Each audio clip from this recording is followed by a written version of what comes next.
Hi, how are you? Good, thanks, Kyle. How are you? I'm well. It's good to talk to you. Welcome back to the world that it doesn't seem like you really ever totally left.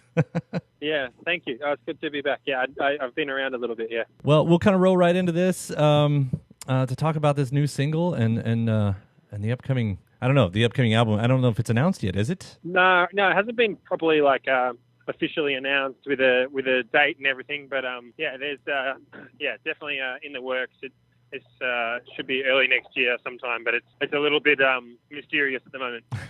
I like the mystery game. I like the anticipation. Well, this is a nice single. Congratulations on "Lay It On Me." A nice way to come back, and that line. I was even looking at that as a couple different ways with the "Lay It On Me," which I'm guessing in its base is a relationship song, but it's kind of one of those fun titles to play with, like give me the news, you can tell me. And there's also that idea, put your burden on my shoulders.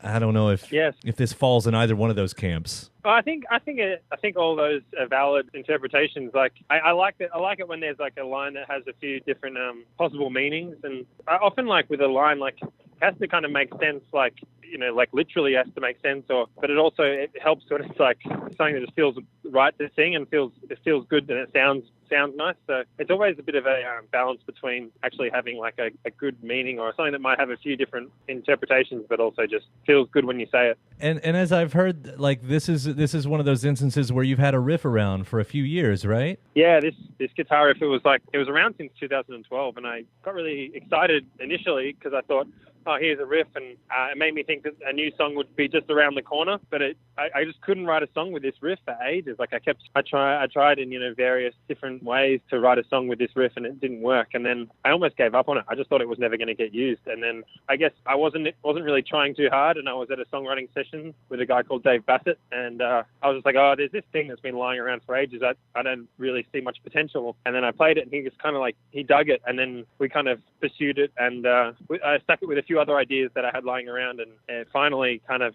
had a song that made sense. So it was a nice surprise. That was at the start of this year, and so I'm really happy just to have used that riff and to kind of clear away a bit of that kind of stored up ideas that I have lying around. I think that's sort of the interesting thing about a lot of your songs, because especially those songs on your first record, like that was sort of the case for several of those, right? Like you've had this cachet, this trunk of riffs and songs that you've had over the years that you've been able to finally get around and purpose or repurpose for the records. But as you go into this new record, do you have as many of those, or have you had to kind of turn around and start fresh again? I was thinking about that just as you were saying that. I was thinking like there's always ideas that kind of like maybe lyric ideas and riffs that might have been lingering around for maybe a couple of years, but especially with my first album, I guess some of those ideas went back a long way, like to really way back. So I think that was you're at an advantage when you're putting songs together, that when you've had like 10 years to kind of sit with them and let them kind of develop in their own time. And then when you've got a shorter amount of time, it's like you're still kind of drawing on all the ideas that have been hanging around. But I guess it's hard. You might think that you have no ideas, and then all of a sudden something just happens and you write a song really quickly. So there's no certain way of doing it and no exact recipe. But yeah, this one is kind of, I don't know. I just hope there's still some things left in my cupboard, my songwriting cupboard, but I've used a few of them. You haven't had that complete moment of panic where you look around and go, oh no, I've got nothing. Yeah. There's always something you think might have some potential. There's always something, and something always arrives that you think, oh, maybe this could be used later on. And I feel like you always have a full waste basket of like ideas that you thought might be something, and then you try with that idea and it doesn't work. But it's almost like I feel like it's good. It's part of the process of discovery, I guess, just using those ideas, and if they don't work, putting them in the bin for a while, or maybe just setting them back aside. And when it works and when they're ready to be written, then hopefully it happens. And yeah, I just have to have faith in that. You occasionally hear a songwriter talk about songs, like kids, cheekily sort of way, but it's almost like, here they are, they're born, but you've got to wait for them to grow up before they can leave. You wait for the moment to fly. Yeah, absolutely. Cool. Exactly. Yeah, like there's like a little seed, and then that's the way it works, I think. Going through all of this, here, especially now that you can look back, maybe and put the last few years in a little box that existed. I mean, it looks like it was crazy, hectic world tours. The record did so well in so many countries, and I know a lot of this I probably am saying just from perception.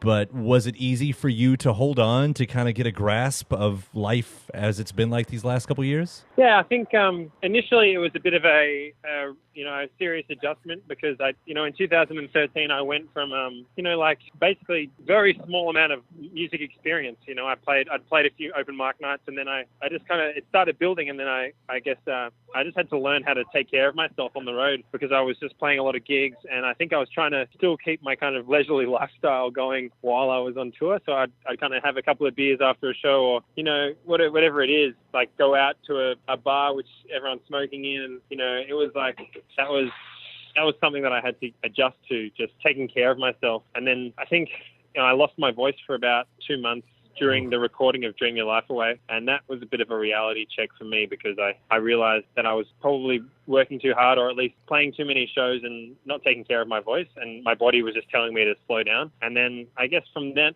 point onwards, at the start of 2014, I have just been more careful with the way I warm my voice up and just the amount of work that we take on. And I think my managers found out where my line is, where I can't really cross that line. And so we've just worked within those restrictions. And since then, I've been much more, it's been busy, but it hasn't been unmanageable. What a luxury that is, because we've seen so many artists, especially as we look at the history of pop and rock through the years, just go about that the completely wrong way.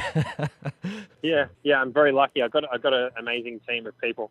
I was just watching the Lady Gaga documentary last night on Netflix, and I was like, wow, it made me think. I was like, wow, she works so hard. Like, it's kind of it's interesting and it's good. It's inspiring to watch artists who like push themselves to the limit, because you kind of think, okay, well, you think you know what your limits are, but then you probably, if you just exceed them and go harder, then you probably find out what you can do, and you can surprise yourself, I think. So I guess it's good to have restrictions, but also to kind of push them a little bit is a good thing as well. Well, and it gives you these other opportunities. I mean, the success you've been through, I noticed that one of the newest platforms you've been able to talk about is partnering up with YGAP and that campaign. Yeah. Can you speak about that a little bit to tell what that is? Yeah, it's a charity campaign that raises money to help children who've suffered some kind of abuse or violence in their life. And there's some staggering statistic that 1 in 5 children dies every minute as a result of some kind of violence. So I think it's a great campaign, and they raise a lot of money and awareness. And so I paint one of my fingernails with nail polish